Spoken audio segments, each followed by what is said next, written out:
England की रहने वाली एक लड़की एक हिंदुस्तानी लड़के से मोहब्बत करने लगती है। एक दिन वह लड़की इस हिंदुस्तानी लड़के के घर आ जाती है। जब इस लड़के के घर आती है तो इसकी माँ और इसके पिताजी चारपाई पर बैठे होते हैं। तभी वह लड़की इस हिंदुस्तानी लड़के को किस करने लगती है। जब वह लड़की किस करने लगती है तभी उसके माँ जो होती है, उसकी माँ, लड़के की माँ झल्लाने लगती है। फिर इसके बाद जो हुआ कहानी में आप सबको विस्तार से बताएंगे। नमस्कार, प्रणाम। हम अजित यादव शेरा भाई, हमारे इस चैनल में आप सबका बहुत बहुत स्वागत है। अगर आप लोग हमारे इस चैनल को सब्सक्राइब नहीं किए हो तो आप सबसे निवेदन है आप लोग हमारे इस चैनल को सब्सक्राइब करें, लाइक करें, कमेंट करें। कहानी अच्छी लगे तो इसको शेयर जरूर करना। बड़ी ही रोचक कहानी है। इस कहानी को आप लोग पूरा सुनिएगा। हम उम्मीद करते हैं कि आप लोग पसंद करेंगे। अब कहानी शुरू होती है। यह कहानी शुरू होती है पंजाब प्रांत से। यहीं के रहने वाले एक व्यक्ति जिनका नाम सुखदेव होता है। सुखदेव की पत्नी का नाम सविता देवी होता है। इन दोनों दंपत्ति के बीच में एक बेटा होता है जिसका नाम लोग बड़े प्यार से रवि कुमार रखते हैं। रवि कुमार बड़ा ही तेज तर्राक, बड़ा ही होनहार लड़का निकलता है। जैसे जैसे रवि बड़ा हो रहा था तैसे तैसे उसकी प्रतिभा निखरती जा रही थी। सुखदेव जी जो थे अपनी एक किराना की दुकान चलाते थे। उसी से जो आमदनी होती थी घर का खर्च चलता था। बेटा अच्छे खासे स्कूल में पढ़ने जाया करता था। बेटा पढ़ने लिखने में काफी तेज-तर्राक निकलता है। धीरे धीरे जब बड़ा होता है इंटर की पढ़ाई कंप्लीट करता है। इंटर की पढ़ाई कंप्लीट करने के बाद ग्रेजुएशन करता है। ग्रेजुएशन करने के बाद दिल्ली चला जाता है। फिर वहीं मास्टरेट की डिग्री लेता है। मास्टरेट की डिग्री लेने के बाद वहीं पीएचडी करता है। पीएचडी करने के बाद घर पर आता है और एक विद्यालय में पढ़ाने लगता है। कुछ ही दिन में वह सरकारी टीचर हो जाता है। जब सरकारी टीचर हो जाता है तब वह अच्छा खासा पैसा कमाने लगा। आमदनी अच्छी आ रही थी, घर की तरक्की हो रही थी। धीरे धीरे कुछ दिन और व्यतीत हुआ। इधर रवि के दो दोस्त इंग्लैंड में रहते थे। रवि के दोनों दोस्त रवि से बात करते हैं। बात करने के बाद रवि से कहते हैं कि रवि, हम लोग यहाँ रहते हैं, एक काम करो, तुम्हें कुछ पैसा भेज रहे हैं, तुम अपना पासपोर्ट तैयार करा लो और अपना जो टूरिस्ट वीजा होता है उसको बनवा लो। फिर इसके बाद वहां से यहाँ चले आओ, इंग्लैंड चले आओ। हम लोगों के पास कुछ दिन तक हम लोगों के साथ यहाँ घूमो टहलो, यहाँ के आबो हवा की जानकारी लो और इंग्लैंड के जो वातावरण है इसके बारे में जानकारी लो। यहाँ टहलो, घूमो, यहाँ का जो इलाका होता है उसको देखो और हम लोगों के साथ पार्टिसिपेट करो, कुछ दिन तक रहो। जब इतनी बात रवि सुनता है कहता है कि ठीक है। अब रवि के दोनों दोस्त, एक का नाम राजकुमार होता है, दूसरे का नाम मोहन होता है, दोनों दोस्त रवि के पास पैसा भेज देते हैं। रवि पैसा पाता है, पासपोर्ट बनवाता है, फिर इसके बाद टूरिस्ट वीजा तैयार कराता है। टूरिस्ट वीजा तैयार कराने के बाद एक दिन फ्लाइट के जरिए इंग्लैंड चला जाता है। वहां के एयरपोर्ट पर उतरता है। दोनों दोस्त फोन से पहले से बात कर चुके थे। दोनों दोस्त उस एयरपोर्ट पर आकर के रवि का इंतजार कर रहे होते हैं।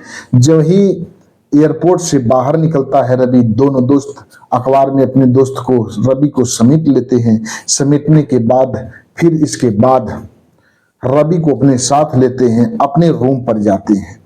रूम पर जाने के बाद नाश्ता कराते हैं। रवि वहां नाश्ता करता है, फिर इसके बाद अपने दोस्तों के साथ घूमता है, टहलता है, वहां की जानकारी लेता है। फिर इसके बाद शाम होता था तो कभी बियर बार में, कभी होटल में सभी दोस्त एंजॉय करते थे। ऐसे ही करीब करीब एक महीने का समय बीत जाता है। एक दिन की बात है, रवि के दोनों दोस्त रवि को साथ लेते हैं और वहीं के एक बैंक में जाते हैं। कुछ बैंक में उनका पासबुक का इशू था, अपने खाते की जानकारी लेना चाहते थे। बैंक बैलेंस की जानकारी लेने के लिए वहीं के बैंक में जाते हैं। रवि भी साथ जाता है। इधर दोनों दोस्त अपने काम में मशगूल हो जाते हैं। रवि वहीं देखता है कि एक कुर्सी पर एक खूबसूरत लड़की बैठी है। उसका नाम लूना था। लूना उसी बैंक की कर्मचारी थी, बेहद खूबसूरत थी। अब रवि अपने दोस्तों का साथ छोड़ करके लूना के पास जाता है और उसके बगल में एक कुर्सी रखी थी, उस पर बैठ जाता है और लूना से हंस हंस करके बात करता, उसका एड्रेस पता पूछता, उसका नाम पूछता। लूना भी रवि से इसका एड्रेस पता पूछती, इसका नाम पूछती, रवि सब कुछ बताता। अब धीरे धीरे करीब करीब 10 मिनट का समय बीत जाता है। इधर रवि के दोनों दोस्त रवि को उस लड़की से बात करते हुए देखते हैं तो खूब मग्न होते हैं, हंसते हैं कि देखो रवि उस लड़की के साथ कैसे बात कर रहा है। धीरे धीरे रवि उस लड़की के साथ काफी खुल जाता है। फिर इसके बाद उस लड़की से उसका मोबाइल नंबर मांग लेता है। मोबाइल नंबर मांगने के बाद फिर अपने दोनों दोस्त के पास चला आता है। फिर इसके बाद दोनों दोस्तों के साथ अपने रूम पर चला आता है। रूम पर आता है, खाना पीना खाता है, फिर रात को सोता है। करीब करीब जब 10 बजता है, इतने में वह जो लूना थी वह भी रवि का मोबाइल नंबर मांग चुकी थी। 10 बजे रात को लूना रवि के मोबाइल पर फोन करती है। फिर इसके बाद रवि से बात करती है। बात करते हुए रवि से कहती है कि मैं आपसे मोहब्बत करती हूँ। जब इतनी बात रवि सुनता है, चौंक पड़ता है। अपने दोनों दोस्तों को ये बात बताता है। जो स्पीकर था मोबाइल का उसको तेज कर देता है। वह लड़की फिर कहती है कि मैं आपसे बेपनाह मोहब्बत करती हूँ। अब उसके दोनों दोस्त हंसने लगते हैं। फिर इसके बाद रवि भी कह देता है कि मैं भी आपसे बेपनाह मोहब्बत करता हूँ, आप बड़ी खूबसूरत हैं, तारीफों के पुल बांधता है।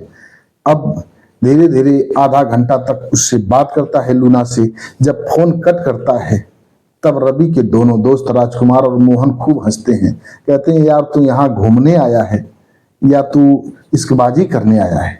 रवि मुस्कुराने लगता है, कहता है कि मैं क्या करूं, वह लड़की इतनी खूबसूरत थी कि मैं उसके पास गया, उससे बात किया, वह लड़की हम पर फिदा हो गई, मुझसे मोहब्बत करने लगी, इसमें मेरा क्या कसूर है।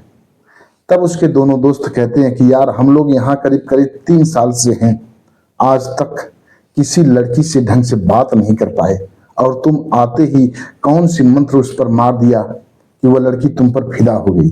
जब इतनी बात रवि सुनता है, हंसने लगता है, कहता है कि अपनी अपनी क्वालिटी होती है। उसके दोनों दोस्त भी मुस्कुराने लगते हैं।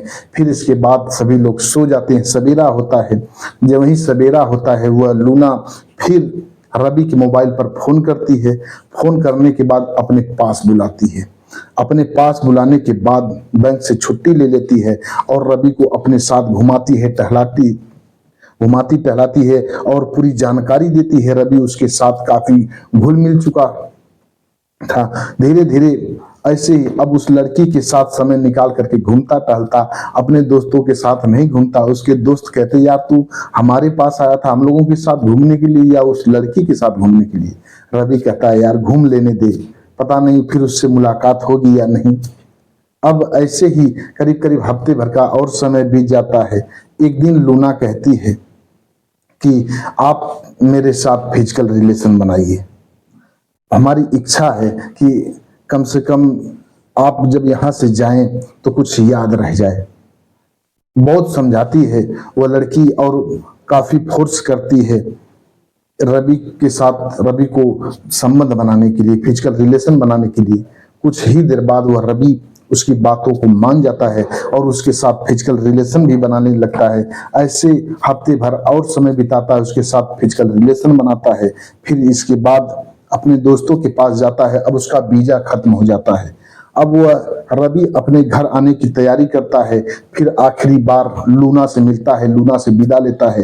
कहता है लूना मैं अपने घर जा रहा हूँ और पता नहीं कब तुमसे मुलाकात होगी या नहीं होगी, लेकिन तुम हमेशा हमसे कांटेक्ट में रहना। लूना को समझा बुझा करके उससे विदा लेता है। फिर इसके बाद अपने घर चला आता है। उसकी काफी तस्वीर अपने मोबाइल में खींच लेता है। उसके दोनों दोस्त, रवि के दोनों दोस्त भी उसको विदा करते हैं। जब रवि अपने घर आ जाता है तब हर रोज लूना के बारे में बात करता, अपने दोनों दोस्तों के बारे में बात करता। कभी कभी अपने माता पिता के पास बैठता तो उसी लूना की बात करता कि वह इतनी खूबसूरत है, वह मुझसे शादी भी करने के लिए तैयार है। समय समय पर लूना भी रवि से बात करती फोन से, रवि के माता पिता से भी बात करती। एक दिन की बात है, रवि अपने माता पिता के साथ द्वार पर चारपाई पर बैठा हुआ था और लूना की तारीफ कर रहा था, उसकी सुंदरता का तारीफ कर रहा था, उसके जो बात विचार थे, उसके व्यवहार थे, उसकी तारीफ कर रहा था। तभी अचानक एक कार आकर के रवि के दरवाजे पर रुकती है। जब ही कार रवि के दरवाजे पर रुकती है, सभी की निगाह उस कार की ओर होती है, उसके माता पिता की और रवि की निगाह जब उस कार की ओर होती है, इतने में वह लूना उस कार से निकलती है। वह लूना रवि से नहीं बताई थी कि मैं तुम्हारे घर आ रही हूं। अचानक जब कार से निकलती है, चौंक पड़ता है रवि। जब चौंक पड़ता है तभी इतने में दौड़ करके लूना के पास जाता है, अखबार में समेट लेता है। फिर इसके बाद लूना वहीं खड़े खड़े रवि को किस करने लगती है। जब वहीं वह किस करती है लड़की लूना, तो वहीं रवि की माँ देख लेती है। जब रवि की माँ देखती है, वह क्रोध से लाल हो जाती है, सोचती है कि यह कितनी असभ्य लड़की है। वह हमारे बेटे को खुलेआम किस कर रही है। उसके माता पिता को भी नहीं लजा रही है, उसको जरा सी भी शर्म नहीं आ रही है। क्रोध से लाल उसकी माँ। लेकिन रवि अब लूना को अपने साथ लेता, अपने माता पिता से इंट्रोड्यूस कराता है, परिचय कराता है। फिर इसके बाद लूना को अपने घर में ले जाता है, अपने कमरे में कपड़े बदलवाता है। फिर इसके बाद नर नाश्ता जो होता है लूना को मिलता है, लूना खाती है। फिर इसके बाद रवि के साथ घूमती टहलती है। रवि जगह जगह उसको घुमाता टहलाता है, इंडिया की जानकारी देता है, पंजाब में घुमाता है। जहां जहां वह कहती थी, गूगल से जो जानकारी मिलती थी उसको कि यहाँ ये जगह है, हर जगह वह घूमने की इच्छा करती तो रवि खुद उसको घुमाता टहलाता समय निकाल करके। अब काफी क्लोज आ जाते हैं दोनों फिर फिजिकल रिलेशन बनाने लगते हैं। इसके बाद अब जो लूना थी रवि से कहती है कि मैं अब आपसे शादी करना चाहती हूँ और मैं शादी यहीं करूंगी, यहीं की कोर्ट में करूंगी। जब इतनी बात रवि सुनता है, लूना को अपने साथ लेता, अपने माता पिता के पास जाता है और सारी बात बता देता है अपने माता पिता से। कहता है कि लूना मुझसे शादी करना चाहती है और यहीं के कोर्ट में करना चाहती है। जब ही यह बात रवि बोला, इतने में रवि की माँ तमतमा उठती है, कहती है कि इस लड़की से तुम्हारी शादी नहीं हो सकती, यह लड़की बिल्कुल असभ्य है। हम लोगों के सामने यह खुलेआम तुम्हें किस कर रही थी, इसको जरा सी भी लज्जा नहीं आ रही थी। यह लड़की बिल्कुल असभ्य है, भगा दो यहां से इसको, इससे तुम्हारी शादी नहीं हो सकती। जब इतनी बात रवि सुनता है, गमगीन हो जाता है, अपने पिता से कहता है पिताजी आप ही माँ को समझाइए। अब रवि के पिता सुखदेव जी अपनी पत्नी सविता जी को एक कोठरी में लेकर के जाते हैं। जाने के बाद वहां समझाते हैं, कहते हैं, पढ़े लिखे थे सुखदेव जी, कहते हैं देखो वहां की ये सभ्यता है, ये लड़कियां या वहां के लोग जिससे बेपनाह मोहब्बत करते हैं उससे खुलेआम किस करने में जरा से भी उनको लज्जा नहीं आती, जरा से भी नहीं शर्माते। यह लड़की भी रवि से बेपनाह मोहब्बत करती है, इसलिए खुलेआम रवि को किस कर रही थी। क्या तुम मुझे नहीं करती हो, तुम मुझे पर्दे में करती हो, आड़ में करती हो, ये सब खुले में करते हैं। ये सब जिनसे बेपनाह मोहब्बत करते हैं उसे खुले में भी किस करते हैं। खूब समझाते हैं सुखदेव जी। तब सविता देवी मान जाती हैं और अपने बेटे को लूना से शादी की अनुमति दे देती। फिर इसके बाद रवि उस लड़की को लूना को अपने साथ लेता है, अपने माता पिता को साथ लेता है और वहीं की कोर्ट में जाता है, लूना से शादी करता है। शादी करने के बाद लूना को फिर घर लेकर के आया, गांव के लोगों को भोज दिया, खिलाया पिलाया, सभी लोग इंजॉय कर रहे थे। अब लूना कुछ दिन तक यहाँ रहती है। फिर इसके बाद लूना यहीं की नागरिकता लेती है। नागरिकता लेने के बाद रवि के साथ रहने लगती है, रवि के साथ हंसी खुशी से अपना जीवन बिताने लगती है। आज लूना की चर्चा सोशल मीडिया पर काफी वायरल है। लूना वीडियो भी बनाती है अक्सर रवि के साथ और अपना जीवन बिता रही है। बस आज की कहानी इतने तक। कहानी कैसी लगी आप लोग कमेंट बॉक्स में बताइएगा। हमारे कुछ व्यूअर हैं जो कि अपना नाम लेने के लिए अपील किए हैं। एक हैं राजेश चौबे, ये बिहार के रहने वाले हैं। ब्रजेंद्र सिंह ये मणिपुर के रहने वाले हैं। राव मोहम्मद यासीन ये लाहौर पाकिस्तान के रहने वाले हैं। अनुज कुमार त्रिपाठी ये लखनऊ उत्तर प्रदेश के रहने वाले हैं। केशव दत्ता ये वाराणसी के रहने वाले हैं। ये लोग हमारी हर कहानी सुनते हैं, बेहद पसंद करते हैं। वीडियो में नाम लेने के लिए अपील किए थे, हमने बारी बारी से इन सबका नाम लिया। कहानी कैसी लगी आप लोग कमेंट बॉक्स में बताइएगा। चैनल को लाइक सब्सक्राइब जरूर करिएगा। मिलते हैं अगले एपिसोड में किसी एक नई कहानी के साथ, इंटरेस्टिंग कहानी के साथ। तब तक के लिए नमस्कार।